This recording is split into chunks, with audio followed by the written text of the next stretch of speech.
Right, and welcome back to the Josh YouTube channel for the second to last episode of the trip ahead. And I'm extremely honoured and extremely pleased to have Dan from Turf MoorHouse TV on. As I was just saying to him there, I'm extremely happy to have a Burnley fan on. Burnley's kind of one of those clubs that I think obviously there isn't much media coverage about Burnley. So speaking to a Burnley fan, being able to ask the questions, from the fan base themselves is a true honour. Dan, I really appreciate you taking the time obviously on a Monday evening. Monday evening's a bit tough to Monday's just tough in general, after a nice weekend and you have to go in for work and all. But I do appreciate you taking your time to come on and say hello. Not a problem. No, thanks for having me on. Honestly, it's as you said, there isn't a lot of Burnley fans out there doing media content and stuff on YouTube. So yeah, I'm glad to be one of few, and hopefully start maybe lead the next generation into doing it. Well, yeah, I think that's one thing. As myself as a small content creator, he's only been doing YouTube for about 4 months now. I think trying to give those content, trying to get those smaller content creators such as like Burnley fans, and I've had I spoke to Watford fans, Brighton fans, clubs and media that don't have as much attention. I just feel like interacting and just helping them kind of grow and make them more and help my viewers be more aware of you. It's very much. It's definitely much the way to go, because I feel like all football clubs should have equal voices. Just because we're a bigger club in terms of trophies, and we fight for Champions League and stuff. Doesn't mean that we should get more media coverage, if you know what I mean. So, because you want to be out there and talking football just as much as the rest of us, don't you? Yeah, exactly. I mean, this channel was born out of lockdown. To be honest, it was one of those things. My mental health was a bit quite low. And I sort of turned to, usually when you're out and about with your mates or you're chatting in the pub, you forget about what's going on up there and you start talking football and stuff, and it puts everything on the back burner. Now, don't get me wrong, I feel in a good place right now, but this has really helped me get through everything, lockdown and COVID and relationships and all sorts of stuff. So yeah, I'm looking forward to it. I'm enjoying it, and fingers crossed there's a lot more content to come over the course of the season. No, I'm completely with you on that one. I think football has massively helped me. I started doing like video editing, podcasts, and all of that stuff over the course of lockdown. And I think I've met so many incredible people because of it. You're adding now to that list. I've got a whole load of people who I've got on my podcast tonight here, just who've helped me so much. And it's like a wee mini family, because you always know you can always just talk football away with these people, and like all the bad things in your head just go away. So it is an incredible feeling. It is definitely. So as you were a Burnley fan, so we'll dive into, just to kind of give us a bit of a template to work off. We're going to dive into last season. So Burnley obviously probably had one of their worst seasons last year, finishing 17th, just above the relegation. Well, I say just above the relegation. So you were still you were still a good amount of points clear of the relegation. So that's 9 points above. So you were never in any relegation trouble. What did you make of last season for Burnley? It was, I know, probably given COVID and the finances, you were probably just wanting to stay in the league. I know when I spoke to a Crystal Palace fan, he was just like, just stay in the league during these tough times and then start rebuild. Was the mood in Burnley the same? Was just stay in the league, get through this tough period, and then we'll try and get back to where we were? Yeah, sort of. It was also, there was a lot of stuff happening off the pitch as well. The chairman wasn't willing to stretch the budget as much as what Dash wanted him to do. And I'm not saying Dash is going in there expecting him to just go, here's millions upon millions. But Mark Garlick at the time wasn't willing to stretch like an extra million for a player that we could have signed, but ended up going elsewhere. And we've had that over the years. We went in for Andy Robertson. It looked like there were times where we were going to be signing him, and then next minute he'd gone to Liverpool. And fair play to him, he's clearly made the right choice, but for himself anyway. But yeah, all sorts happens. The thing is with Sean Dash and stuff, you can never say never with him. Every single season we end up punching above our weight. We end up just going on some magical run out of nowhere. And it spurs us on. The beginning of the season was awful, like injuries galore, and not just like mediocre players, like some of our big hitters, Ben Mee, Chris Wood, Tarkowski, Pope, they'd all had, a good couple of injuries. Even when you lose one player out of that, sometimes a team like Burnley, it's almost like ripping a disc out of the spine and expecting it still to stand firm. You know what I mean? It's not. The start of the season, I think we played 7 games and had 2 points. And for me, I think after that, I was looking at it and thinking, oh, I think this may be the season we go. But we didn't. You finished 9 points above the relegation. You won 1 game in your last 5, but you won your second to last game of the season. You lost 19 games, 9 draws, and only 10 wins. Were you generally scared? Especially when you seen Fulham, because Fulham obviously had a decent run around Christmas into January. Were you starting to frighten when you seen Fulham's form and how Burnley were playing that you could be in a real relegation scrap? Oh, massively. And, you couldn't even rule out West Brom as well. Obviously, I think at that time they just got rid of Bilic, which everyone was a bit like, whoa, this is strange. He's just come off the back of a draw with Manchester City and he's been sacked from West Brom. You're like, well, how the hell has that happened? Big Sam comes through the door. You can never rule anything out when Big Sam takes all hold of a club. So, yeah, it was worrying times. I always thought that there'd be at least 1 or 2 teams worse off than us.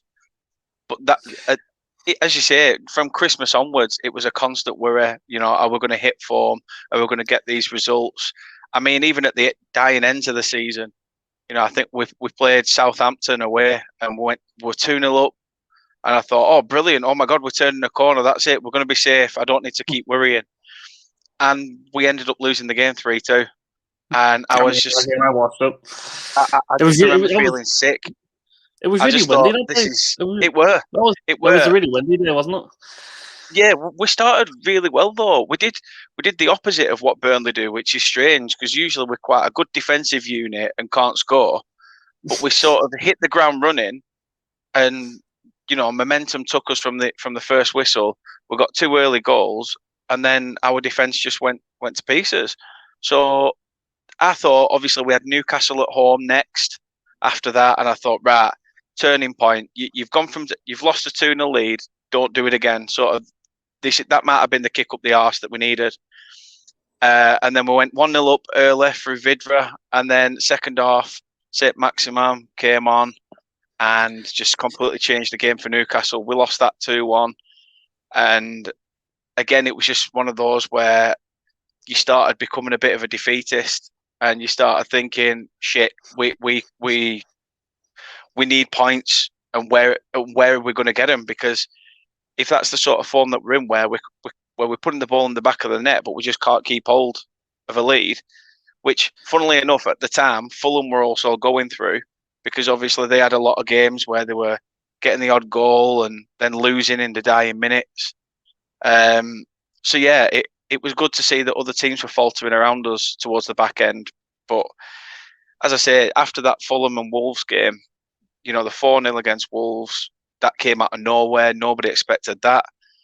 And then obviously we had to beat Fulham to stay up. A draw would have sent them down anyway, but to win would have just cemented it. And yeah, we beat them. And then our heads were on the beach after that. The games just went by. As I say, I think we played Liverpool, lost that, and played Sheffield United and Leeds, and lost all them 3. And yeah, as you say, it was just a strange season. But I hope one that I hope will never be repeated again. Just look at the stats here. You actually conceded 2 more goals than Fulham, which it's quite surprising. But you scored literally about only 6 more. You only scored about 6 more. But in the mad thing is, like, Newcastle conceded 62 goals and finished 12th. Southampton conceded 68 goals, which I think is the worst defense in the league, and they finished 15th. So it was just the fact that you just couldn't find the balance last season, could you? You were conceding goals which would obviously be your backbone. That's what Burnley's based on. Yeah. But then but you were still the likes of Chris Wood, Ashley Barnes, were struggling to score goals. I know, as you said, Ashley Barnes was injured for most of last season. Chris was injured, then he was bringing in what's the guy's name? Is it for? Is he the Czech Republic for Heat? I can't say his name for Heat. Yeah, Matej Vidra. Fedra, obviously Sean Dice obviously doesn't like him because he's not physical enough. So it was just a really up and down season, wasn't it? It were, yeah. As I say, he's playing Ashley Barnes and Chris Wood together whenever he could get him in the side, but it just wasn't working. And we've seen over the years where them two up front, two bullying sort of forwards, they're like the perfect strike partnership for a championship side with the way championship football is, because they've got that sort of, as you say, bullish playing off each other, and it used to work. But as we saw last season, I think we're reverting back to what we used to have, which is what we need really. I think we need a big man up top like we used to have in Sam Vokes, and a pacey forward like we've had over the years in Danny Ings, Andre Gray. I think even Charlie Aston had legs when he were here. Probably not now, but. Yeah, it's just incredible. I have to say, I didn't actually realize Burnley finished that low. Why? Because I thought Brighton finished 17th, but it does actually show. It's the weird look, because I never thought Burnley were relegation contenders. That you're only 9 points above the relegation. So it sums up Burnley in a nutshell. You never put Burnley in that category as a relegation candidate, but. You finish. I think it just summed up that COVID season though in a nutshell, because obviously it was a very, very weird season. So moving into transfers now, there isn't, according to my screen here, you don't actually have that many transfers to kind of dive into. But I do want to talk to you about kind of what your transfer policy is. So you've got Nathan Collins, a 20-year-old centre back from Stoke. Now, I do know Nathan Collins very well. He is extremely highly rated.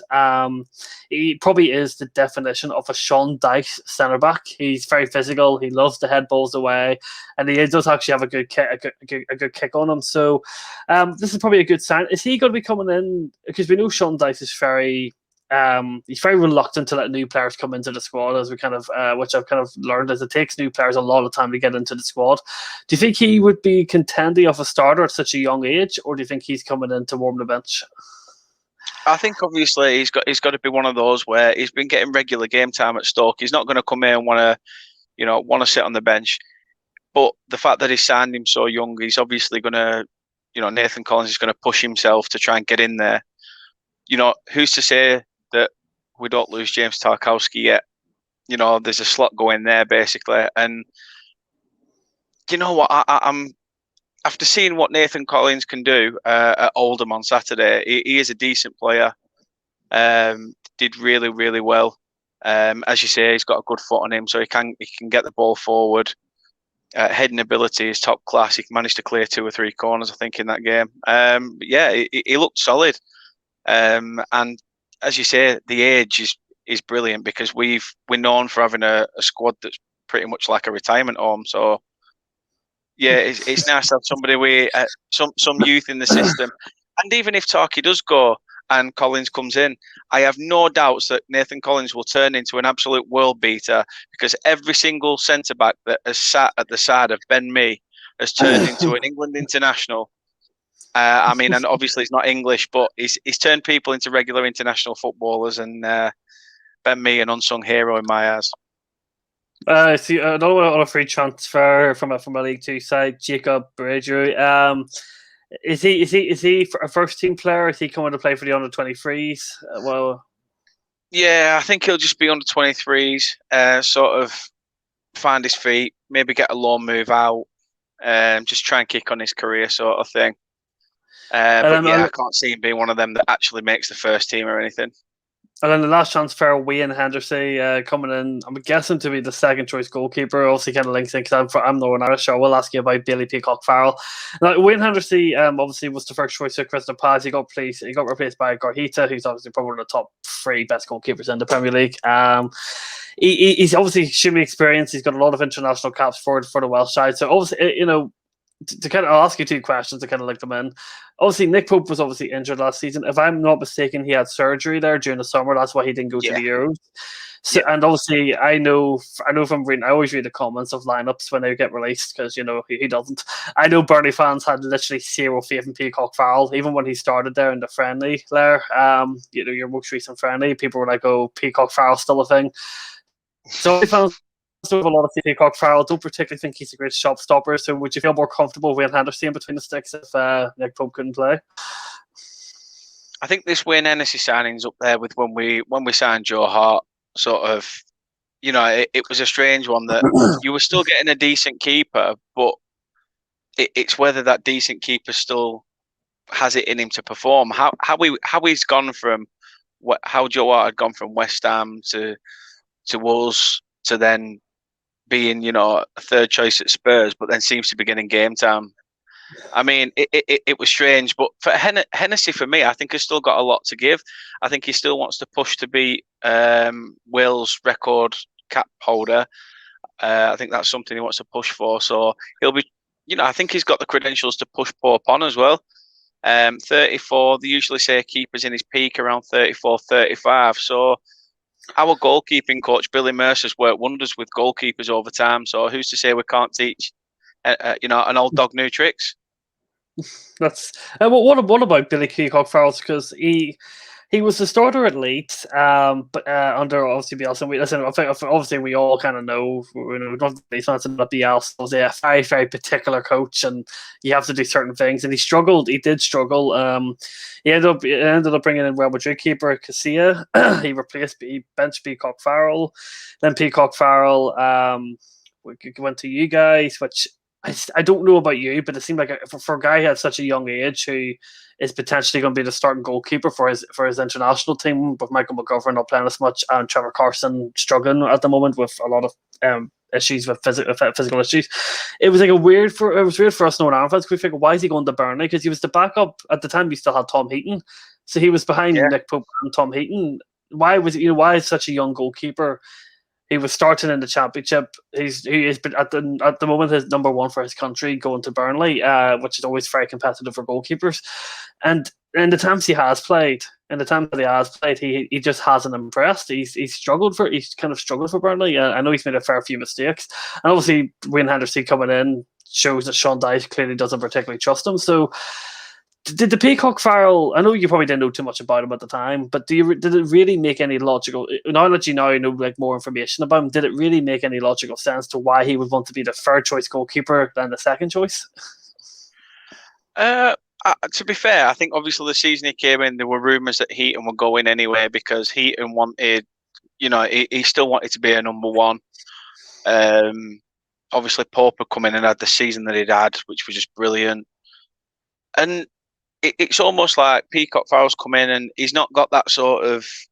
He's not much. You don't see him as sort of energetic and, sort of speaking to his defence, organising. His organisation's not 100% in my eyes from what I've seen. Don't get me wrong, he's an absolutely cracking keeper, but there's just parts of his game that he needs to work on. It is a strange one for me. I did think coming in, as you say, as Northern Ireland's number one, to be third choice, it was a bit strange. But then I'm thinking maybe he looked at it and thought, well, I'm in the Premier League and I can push myself and I can try, and maybe he looked at it with his eyes a bit wide open. But he's linked with a loan move this year. Sheffield Wednesday wanted him on loan, which I thought League One with Sheffield Wednesday wouldn't have been a bad shout because, there's a chance that it'll give him confidence if Sheffield Wednesday do be able to get a side together that can get promoted. So, yeah, getting that promotion under his belt would have given him confidence as well. But looking at teams like Birmingham and teams like that are looking at him, half of the time those teams are fighting in relegation dogfights. So, I don't know. He obviously needs a good club, a regular game time. He doesn't want to be going somewhere and being second fiddle. So I don't know. It is a strange one because to be fair, if it doesn't work out with Peacock Farrell, it definitely won't work out with Will Norris because he's awful. No, like Will North, that was a really weird season. That was a really weird loan. That was the weirdest loan I've I ever know seen. a guy that's gone on loan to Ipswich, absolutely done nothing, and then ends up getting a Premier League move. I was like, what? You think about Will North, Chipo Moatang, he went to PSG and Bayern Munich, Joe Yeah. Hart, getting these decent, who are their agents? I would love to know. Anyway, in terms of people leaving, Ben Gibson away to Norwich for 8.37 We million. Is that much? Is he didn't really play that much, did he? To my yeah, good riddance. Good riddance in my eyes. He was spitting his dummy out. He wanted to be a regular first teamer. He probably had all the stuff going to his head from years gone by, where apparently we're linked with Chelsea and all this stuff. When he had that one good season with Borough in the Prem, but yeah, it's all well and good having one good season, mate. But when you was playing in the Championship, you got relegated. We brought you back to the Prem. Said that you had to, earn your place, sort of thing. But it just never worked out. It never worked out, and I'm glad he's. Don't get me wrong. Him as a person, fair enough. He's gone on.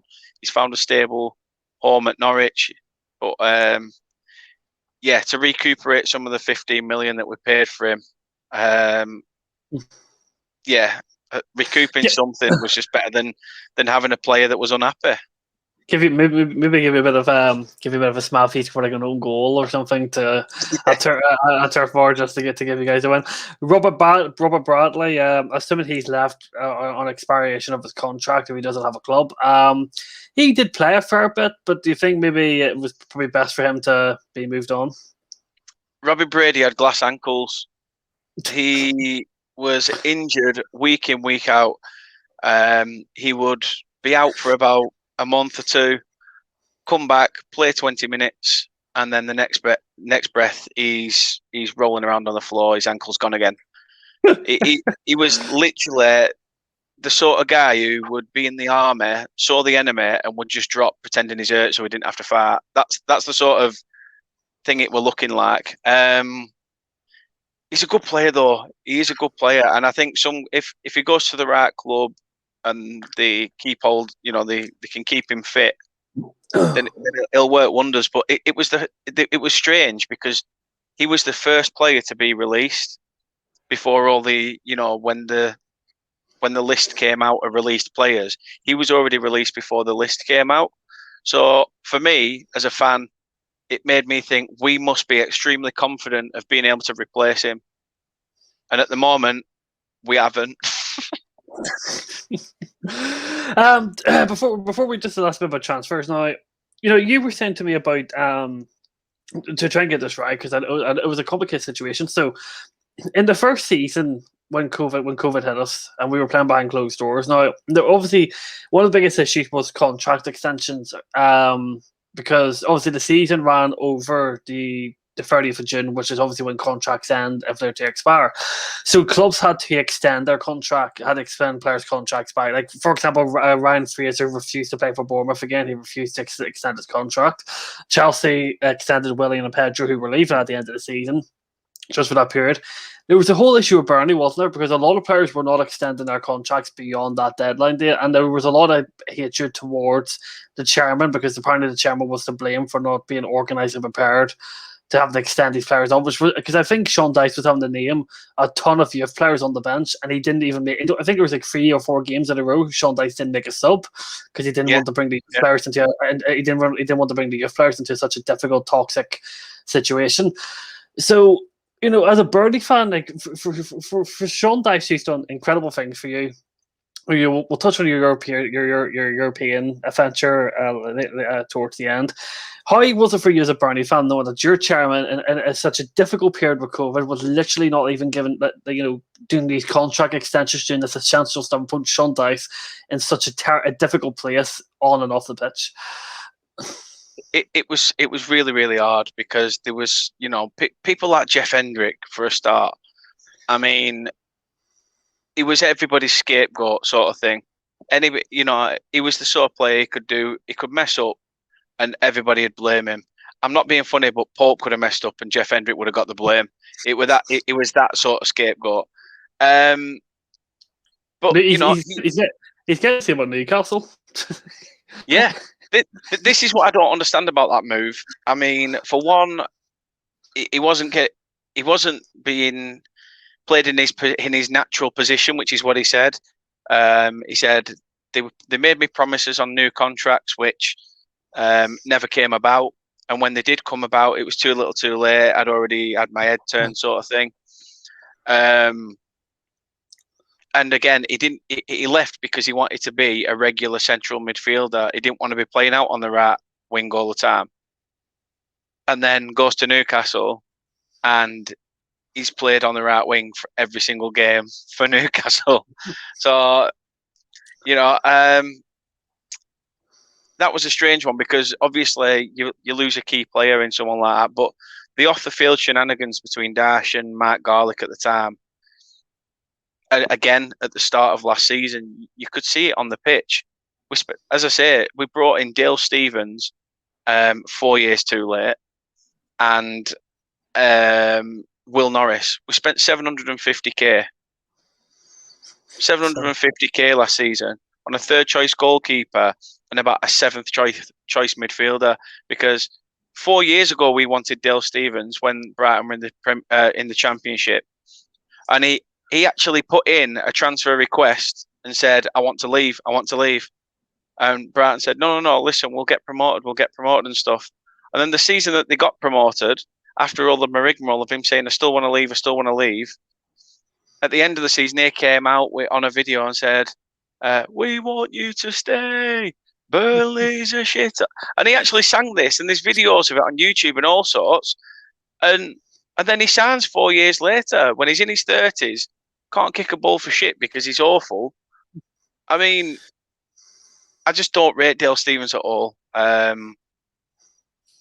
I say, 4 years ago might have been brill, but no, he came to Burnley as a last chance saloon, and it's just not worked out for him. Why wasn't those contracts being extended during that? Was it the fact that he just refused? He just didn't want to pay any extra little bit. Was he really not due with money, or was it just pure laziness and just not giving a damn about the club or Sean Dyche? It could be a bit of both. I think maybe there were obviously talks of him wanting out. Maybe Garlick wanted out. He realised that, unless we get investment, we are going to, we can't go any further than what we're doing at the minute on the funds that we've got. There's all sorts of factors, but Dash can only do what he's got put in front of him. And like I said, December last year when the takeover happened, so far everything that the new owners have said has been absolutely brilliant. They've literally, for American owners, everything they've said has been brilliant. And they've said they'll back Dash, they love Dash, they want him to stay. Obviously, we're still awaiting news on Dash's contract situation because he's only got till the end of the season. So I'm hoping that's got sorted, because nothing's been said about that. There's a new deal on the line for Nick Pope to warn off any suitors, which is, again, another one. We don't know what's happening with James Tarkowski yet. The transfer window's still wide open, so we don't know. It's strange, but there's so much optimism and belief since this new takeover's happened, and it's made us realise that Garlick, you tight-fisted git, should have put your hand in your pocket, and instead of offering fucking Fredo, should have been offering a Flaming Galaxy Ripple, mate, because you've literally just, all he was doing was, it was little things. It was a case of you could be about 200k out on, signing a player, and he'd be like, nah, I don't think he's worth that extra 200k. And sometimes it's like risk over reward. We also ask questions of why does Dash never delve into the foreign market where prices are a bit cheaper? I look at this whole thing with Man City. Man City and Harry Kane, 160 million. If that's the actual rumoured amount that they're going to be paying for Harry Kane, this new chairman that's turned up at Burnley bought the club for 200 million. So it's almost like, wow, what is happening in football? And as I say, in terms of contracts, I think things are getting done now a lot sooner But yeah, back then, Mark Garlick, what a numpty. He has nothing to do with the club anymore. He doesn't own. He does still own any No, percentage. no. 100% to the new owners. Yeah. Well, I think it's 89 or 85% to the new owners, and there's one or two board members that they wanted to stay on to help sort of see it through. But I think in the long run, it will become 100% owned. That's fair enough. Well, I'm glad to hear that because toxic owners in the Premier League is the biggest shit at the moment. Though, obviously the Glazer movements obviously went very quiet since Varane and Sancho have been rocking up to Old Trafford. Obviously, Abramovich spent the money last year. So they've always been like, well. No, that's a different story. In terms of pre-season for Burnley, you're well under your pre-season preparations.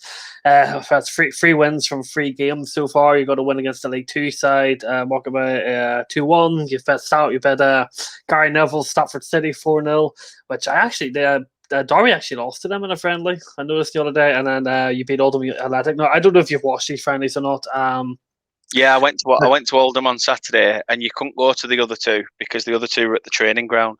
Oh, that's fair. Well, I'll ask you that, and I have to ask you, what was it like being on an away day for the first time in God knows how long?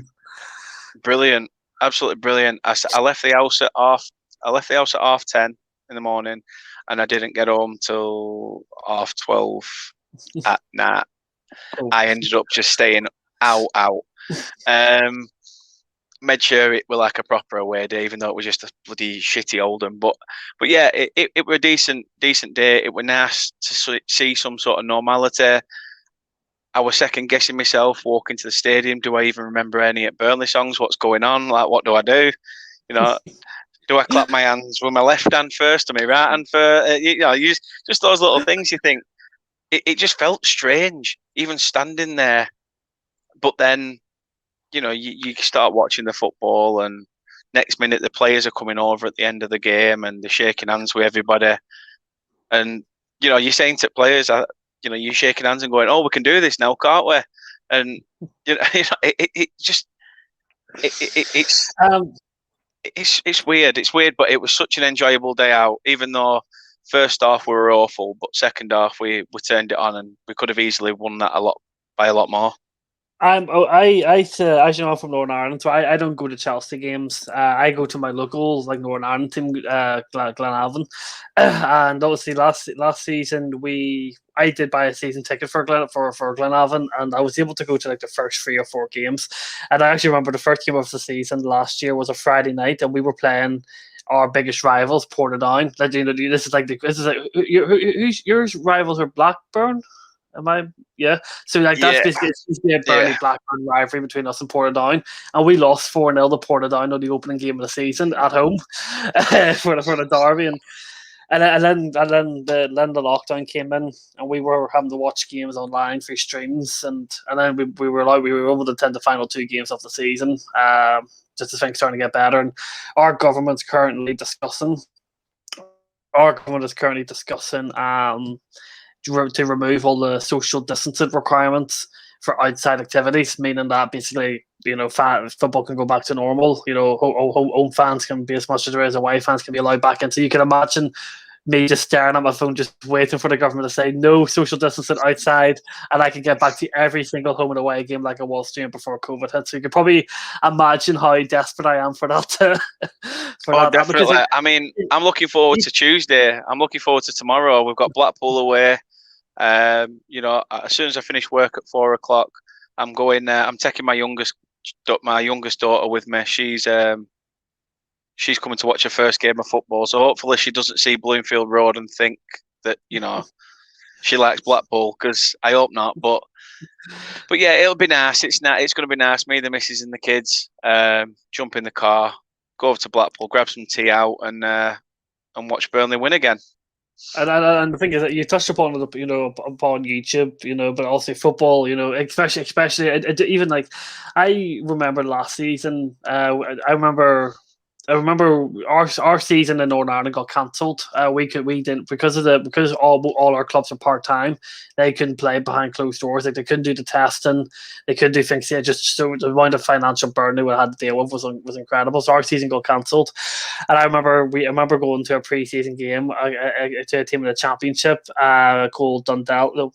Come on, I can't figure out Dundell, and I was like so excited just to go to a pre-season game away from home. Like it would be the same. It'd be the same when Glenavon play pre-season games. You know, just it makes you think like football is just more about the football. It's going out with your family. It's going and seeing your friends. It's going and seeing other fans. The interaction, like it's just the amount of. Like, it's not only just like it's like an award.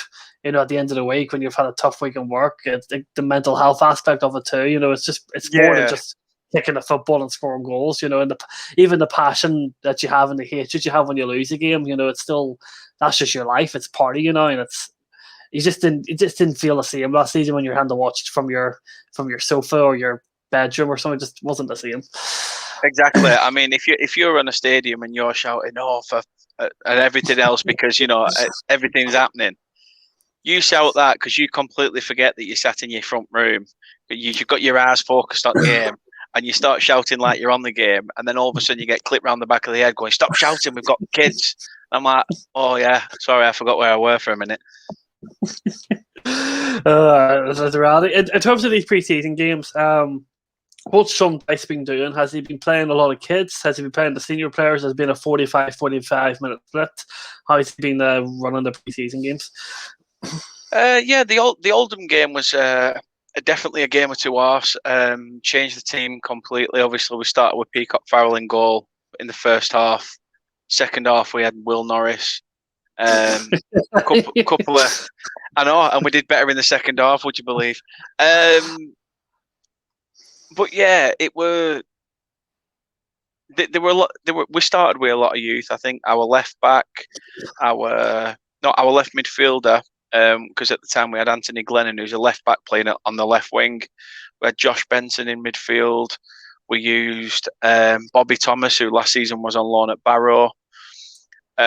We had a French midfielder from our youth system called Anthony Gomez Mancini. He came on, and to be quite honest with you, he came on in the second half and he ripped it up down the far side. He were brilliant.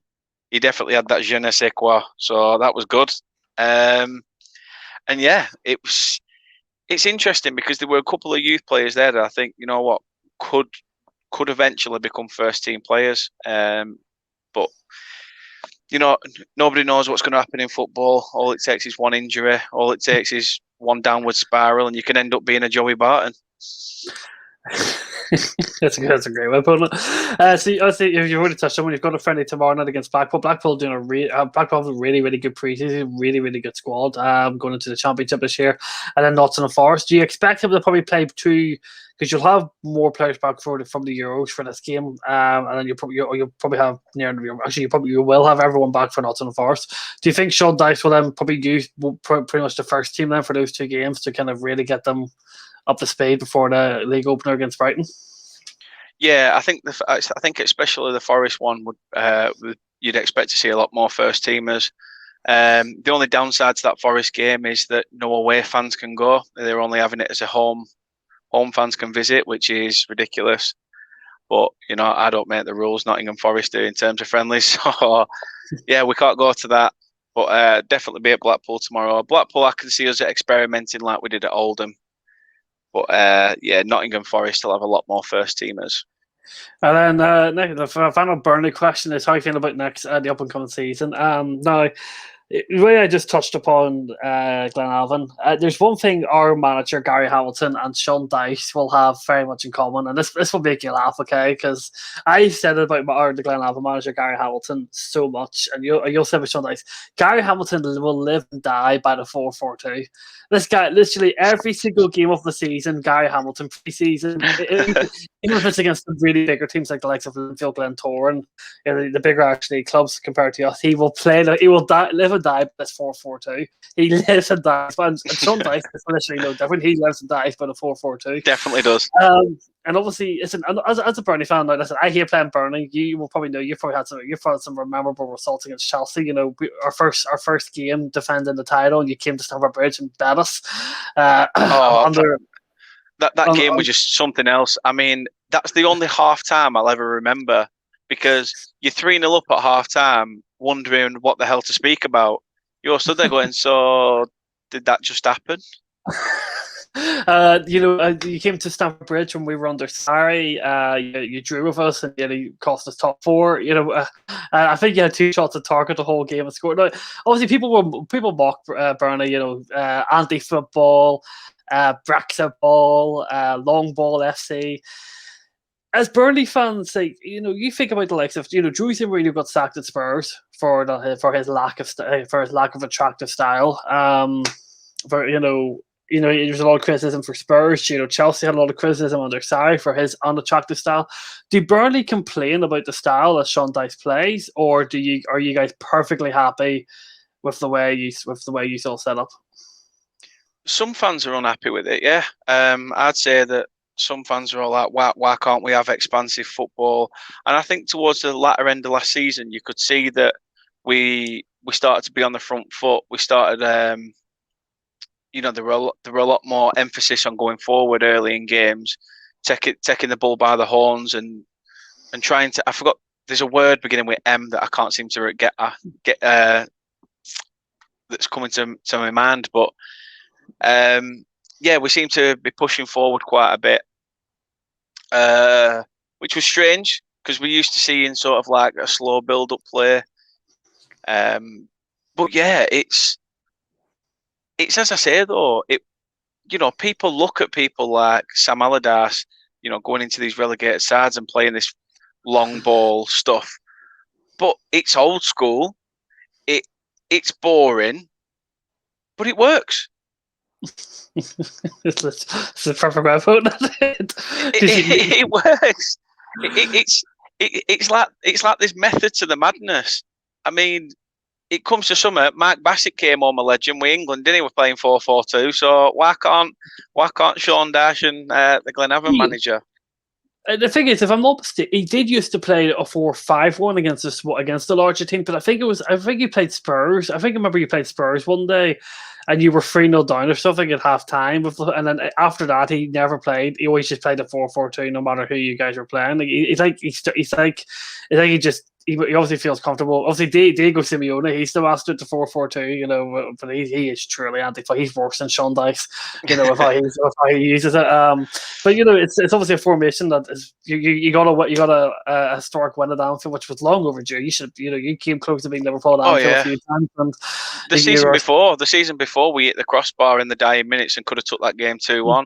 See, the standout memory for me between Burnley and Chelsea just has to be the cup run we had under Owen Coyle.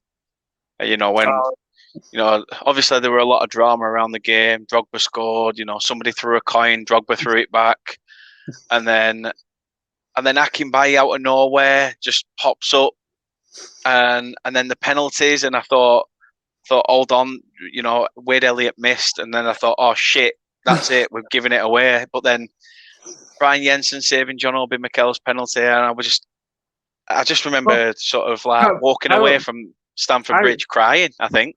I remember just a very quick story over Brian. I hope you're okay this episode going over a wee bit, just because obviously there's a lot of... Hey, I'm not bothered about time, mate. Brian Jensen, I remember him. He signed for Crusaders. This is about 3 years ago. He signed for Crusaders. He won the league, then retired. Then he went into goalkeeping coaching after that. I actually specifically remember we were playing Crusaders away from home at Seaview. Brian Jensen was in goal. We struggled at Seaview. Our history at Seaview is not very good. We got a penalty. I remember we got a penalty in the 92nd minute to win the game, and Brian Yates pulled out a wonder save at 40 years old. full prime Brian Yates pulled off an incredible save, and he ended up winning the league with Crusaders that year, which was a nice way to retire. He was a really, really nice guy. I spoke to him a few times in person. He was a dead on guy. He seemed to sit on dead on the earth, and he was enjoying his football. It's just incredible how Glenavon and Irish thing and Burnley have a few similar connections. Moving on to Chelsea. To Chelsea fans, I'm asking everyone what they think about Chelsea's up and coming season. Champions League winners. We have an issue though. We don't really have a striker. We've got Tammy Abraham as our striker, who Tuchel doesn't particularly trust. Obviously, he was the top goal scorer in the FA Cup last season, but Tuchel exclude him, didn't use him whatsoever, didn't even make the bench. And a player who I also just remember, he came back the other day, Michi Batshuayi, who apparently is going to be the backup to Abraham. And then Danny Drinkwater, you remember him from his awful time at Burnley, which was one of the worst low moves I've ever seen. He was fighting people on the bar, wasn't he, if I'm not mistaken? So it was just a mess. It was just a mess. It was. I think he's the only player that I think's come to Burnley and not been able, that Dash has not been able to actually sort them out. You know, Joey Barton came to the turf, and you know Dash sort of mellowed him out, and then clearly he's gone on to be back to his normal sort of knobby self. But you know, yeah, Danny Drinkwater. I mean, what a penis. Burnley, he was trying to get his career back on the line. He played one game and was subbed off at half time. He went to Aston Villa under Dean Smith, another manager who he's tough. He was touchy out. He didn't get any time, and then he went on loan to a Turkish team, and he was a bench player for a Turkish team, a mid-table Turkish team. And now he's back at Chelsea playing Preseason. We play Bournemouth tomorrow, and I see if to see watch Danny Drinkwater play. Bakayoko, he's back too. He's worse than. For a club like Chelsea, these are not even Burnley level players, and we still have them on our books. You're more than welcome to take Danny Drinkwater back if you want. Oh, you're all right. I'm taking for a bag of crisps. You're all right. My name's Danny, and I'm drinking water. That's about it, mate. That's about it. In terms of Chelsea, Chelsea obviously have been linked to Haaland. It's been an ongoing saga, which it seems day by day it's just not going to happen. Chelsea, as I said, Drew's gone to AC Milan. Abraham was not particularly liked by Tuchel whatsoever. And you got Batshuayi, who is a guy who's been going on loan to Crystal Palaces and Valencias and Dortmunds. You know, he hasn't really particularly played. He played under Frank Lampard for half a season, and he was awful. Remember against Manchester United, Stamford Bridge, the chance to see the guy was missing. Do you think Chelsea would have enough? Do you think Timo Werner could maybe start finding his Inter-Bundesliga form, scoring 20-plus goals in next season, and Chelsea pushing for a title? Or do you think unless Chelsea get a proper number 9 in, lad, it's going to be another top 4 battle for my club? Yeah, I'd say, I don't know. I've spoken to a few mates recently. A few of them have said that they think Timo Werner's going to come good. I don't know where they're seeing that from. I don't know whether they're sort of analysing it from FIFA or something. But yeah, trust me, I don't know. It's a case of adapting. You know, I think Sean Dyche didn't really trust Matej Vydra. It's clearly worked this time round, you know, once he's put a bit more faith in him. I don't know. I find it strange. I do think bringing somebody in to push Werner on would sort of help.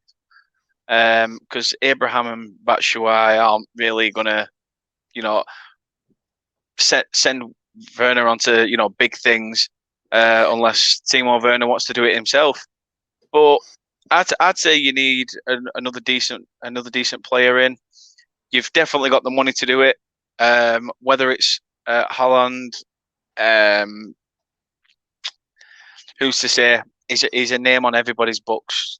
Well, in the top teams anyway. But it's a difficult one because, you know, I think we've been caught with our pants down here because I think Roman Abramovich really thought he was going to pull off this deal. But if all you had to do is look at, you know, Dortmund with Sancho last year, you know, Dortmund are happily willing to take a loss on a player if they keep him for a season because they want the revenue they'll make him in one season. Will probably make up for the loss they'll take on him in the transfer fee. So.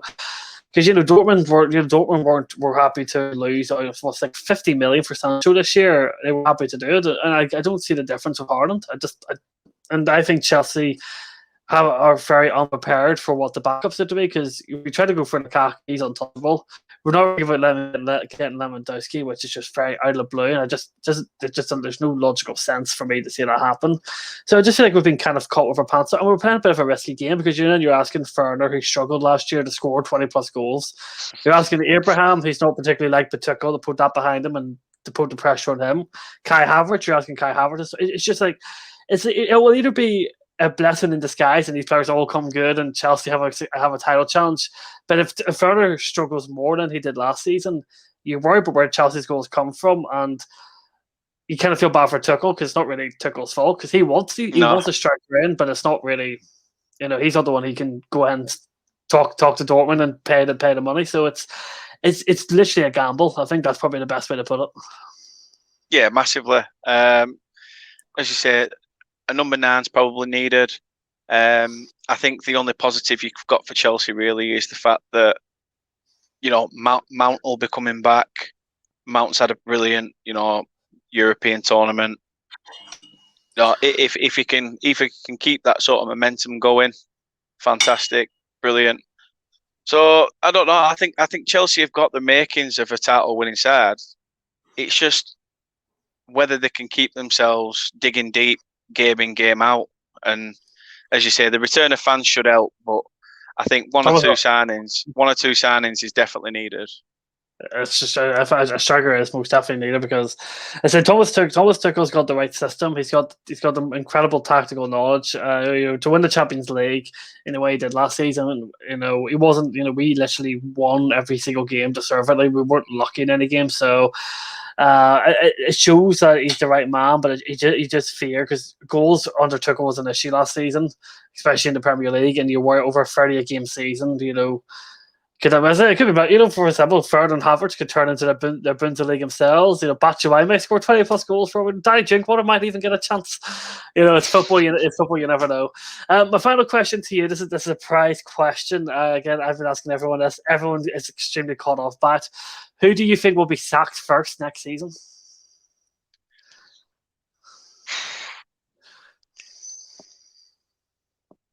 I was torn between. I think you can never rule out the Watford managers. They like changing their managers more than they like changing their underpants. Watford's first 3 games are Leicester, Spurs, and United. Yeah, exactly. He'll be gone after those 3 games. Yeah, exactly.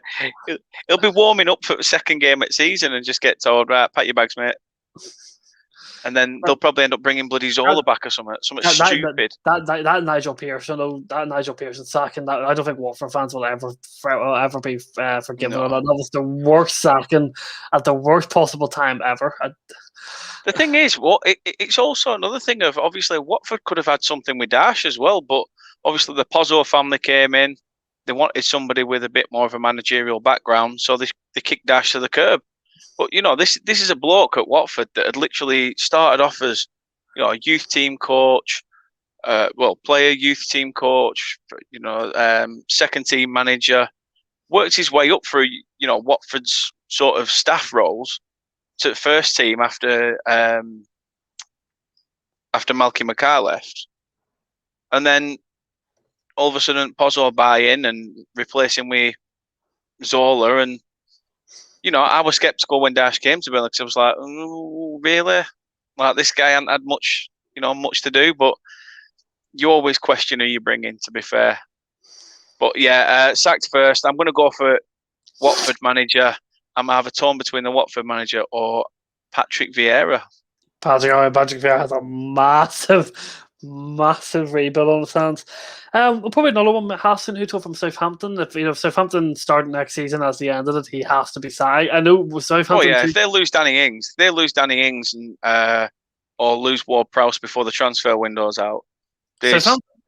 Southampton's obviously been incredibly patient with Hassan. He's lost 2-0. He's lost 9. Well, the first night, the one against Manchester United is a bit more understandable. It was at Old Trafford down to 10 men, but the Leicester one though. The Leicester one was at home in front of fans too. But he lost 9-0 twice. He did have a good FA Cup run, though. To be fair, yeah, he did have a good FA Cup run last season.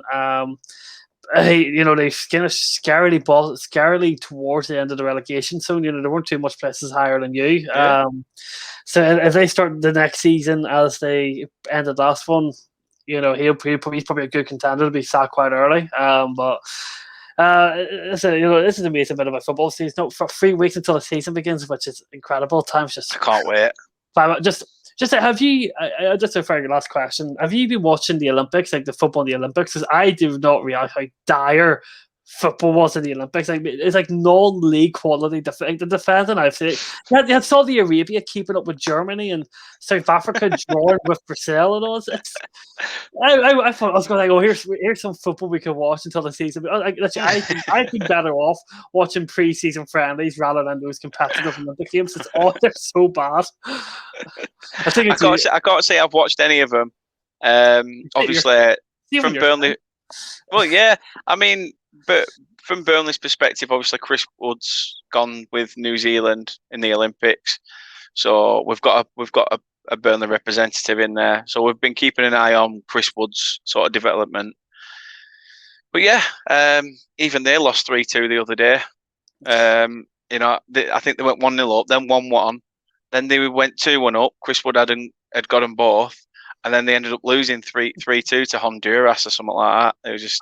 I feel bad for the Spanish players because there's 7 Spanish players who were with Spain in the Euros who have been forced to go to the Olympics and play another tournament. Like Pedri, Uni Simonin, Pal Torres, Eric Garcia, Marco Asensio, Araceli, Color Soler. They're all Dani Almo, all players who play for Spain there all the way to the semi-finals were literally dragged all the way over to Japan to play another whole competition in the Olympics. Nah. Pedri, as a 19-year-old, is playing his 67th game of his season when Spain play tomorrow, and then he has to go straight back to Barcelona after this and play for Barcelona in the La Liga. So the kid's dead. The kid literally, someone got a perfect picture of him as they were kind of gripping for the national anthem. He was so pale and he was struggling to keep his eyes open. But he was forced to play. He was forced to play the Olympics, which I don't think the Olympic players, any players who played in the Euros, should have gone to the Olympics. I think that's just wrong. No, I agree. But thank you, Dan. Thank you. I said this has went on a bit longer, but I've really, really enjoyed this conversation, Dan. Thank you. Yeah, so me much, too. Me too. So much for coming on, speaking all things Burnley. So we dove into some dark times, some exciting times. Just to end it on a good note, I do just want to quickly ask you before we do that. Do you want to tell everyone what it was like for Burnley being in Europe and having obviously unfortunately you didn't make the group stages off Europe and it nearly got you relegated. But what was it like as a Burnley fan being on a European tour a couple of seasons ago? It was ridiculously strange. Obviously, a size of club, I mean, the size of a town like ours, Burnley Football Club is the beating heart of the town. It's literally, if things are going well down at the Turf, the town's buzzing. Literally, it's like getting a checkup and getting told you got the all clear. It's brilliant. We fight every single season, punch above our weight. Dash manages to find a rhythm to get us where we need to be. That season was just out of the blue. There is so many fans that still think the majority of that squad's still there. Why can't we keep doing that? It's maybe because every other club in the league is spending millions while we're spending 3 pence. That might have had something to do with it. The fact that our players are now like in their 30s and things like that. That's another one. But that season was just strange. I mean, it was so Burnley that you get into Europe for the first time in 50 odd years, and you draw Aberdeen. Of all places you could go, you draw Aberdeen, and it was so difficult to get tickets. I wasn't able to go, but they put it on a big screen down near the actual ground, and the car park was just packed. Luckily, I got there early, but the car park were packed. And obviously, when Sam Vokes equalised and we got through, brilliant. Obviously, Istanbul Basaksehir was another game where it was a bit like, whoa, this is a team that have got a bit of money behind them. Yes, okay, they've got players that are, that were nearing retirement and stuff like that. The likes of Demba Ba, Gail Clichy. They had a couple more players in there. And you was there. Yeah. It was sort of strange because this is a team that's got a lot of quality in terms of players, but it was just strange because it was sort of like, whoa, are we actually going to qualify here? Obviously, got past them, got Olympiacos, and it still bugs me to this day that we didn't get past Olympiacos, because when they came to the turf for the second leg, we absolutely shat on them from a great heart. We were literally all over them like no tomorrow. We'd hit the bar, we'd hit the post. Barnes were on fire. He was bullying the centre back. The ball just wouldn't drop for us. It was just one of those games. And obviously to lose it, coming off the back of a game that you've dominated and thought, hold on a minute, we can make the groups if we win this. It was one of those that, okay, the venture was over, but in a way you was kind of glad for it, because it was a case of, right, now we can focus on the Prem, because we've always had a small squad, so we needed to keep our legs fit, keep going, keep everybody fresh. And the more games you play, we all know that you get more injuries. But yeah, being in Europe, it's one thing I can say that I've seen in my lifetime. I've seen Burnley in Europe, and I've seen us get past the fourth round in a cup as well, to be honest, under Dash, because we don't do cups. This is a question from a Burnley fan, just to link into a question. He said, as a West Ham fan, we're going into Europe off the back of no signings and potentially losing Declan Rice. Is our board seriously expecting David Moyes to play the same team on the Thursday, and the Sunday? As a Burnley fan, you know Sean Dyche literally had to pull that squad by the strings, and it clearly should have started the season that you were struggling with the travel, with all the games, and the fact that it nearly got you relegated. Should West Ham fans be concerned if David Moyes either has to completely and utterly just ruin our European trip by having to play the kids? Or do we have to be worried that we could be facing a relegation battle just to have a good European trip? That's the thing that gets you. As you say, it's all well and good at the end of the season. Oh my God, we're in Europe. They were so close to even qualifying for the Champions League at one point. And don't get me wrong, it's brilliant to say you've took part in and stuff like that, but it can derail your season just like that. You can be gone before you've even kicked a ball. You don't get a pre-season pretty much, because you're straight into all the the knockout games and things like that. Not the knockout games, the group games and things, or games even prior to the groups. The qualifying game. So your pre-season's gone. You're coming back early. You've not really had much rest. It should be enough, but you've not had enough training time and stuff like that. You've got to. And you're almost playing like championship tactics. It's Tuesday or Wednesday, and then next game Saturday, Sunday, and then you're back at it again. And you don't know whether you're coming or going. And if you got a small squad like we had 28 players. That was it. Not even that. I think it was 27 players, and about 4 of them were injured. We tried to make it work. We nearly qualified officially for the groups, but it will derail you at some point. It really will. Should West Ham be worried? Yeah, I'd say so. I mean, they've lost that attacking intent with in Jesse Lingard. Unless something comes of that again, who knows? But they can't rely on Soufal getting down the far side and being able to whip a perfect ball into Antonio or things like that.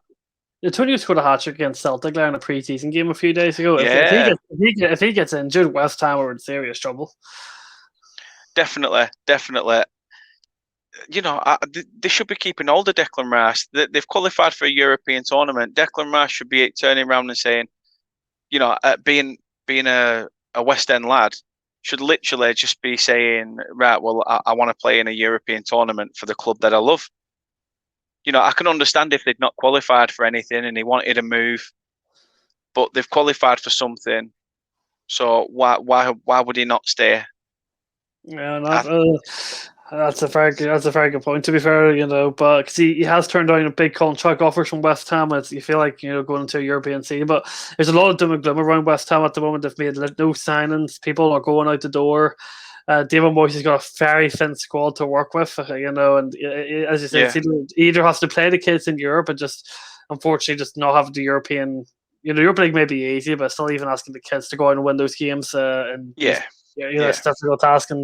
But if he wants to go for it, then he's going to have to play the same team on Thursday and Sunday. And as you know, as a Burnley fan, it's just not. You started that season that year where sometimes it's making changes, and it was a real struggle. You just tell. You can just tell you're running on thin air and you're running on little and everything. But I would say, Dan, thank you so much for coming on the channel this evening. No, thank you for having me, Josh. Cheers for having me. It's been an absolute pleasure to know you, pleasure to get chat. And obviously, I'm sure I'll have you on for Burnley previews. I'll have you on podcasts. I'll have you on this channel at Tom Moore. You're more than welcome on here anytime you wish. Definitely. No, I'd love to.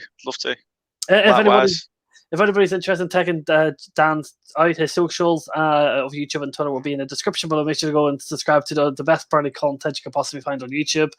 He'll be back. He'll be back on here. I'm definitely sure that. I'm sure there'll be plenty of content between me and him, especially for Chelsea and Burnley games. Definitely. I said, Dan, thank you so much for coming on again. Hope you enjoy the rest of your day, and I hope you get some new subscribers and viewers from my part, because you've been an absolute class act. So cheers. Fingers crossed. I'm on that road to. I say 150. Everyone keeps saying no, you need to say 200, but I'll go for 150. I'm not far off, so I'll take it. Small steps at a time, isn't it? Really exactly. But if you guys enjoyed the video, also please do make sure to hit the subscribe button. Like the video, share the video, check Dan out. The last trip ahead will be coming out for Arsenal, which is obviously the big banter club. We all love the Arsenal with STV Family, and that will bring the end to the season. Also, make sure to check out my watch along on the channel tomorrow night for the pre-season game against Bournemouth, because apparently Bournemouth like to play like Barcelona when they play against us, if it's a friendly or not. So I definitely look forward to that. So thank you guys for watching, and see you later. Why do you let us hurt one another just for the dollar? Did you lose your heart in the darkness deep in your pocket? No, I don't care of the price I pay. I don't want to spend my life that way. Tell me, is the pain that you're causing worth what you profit?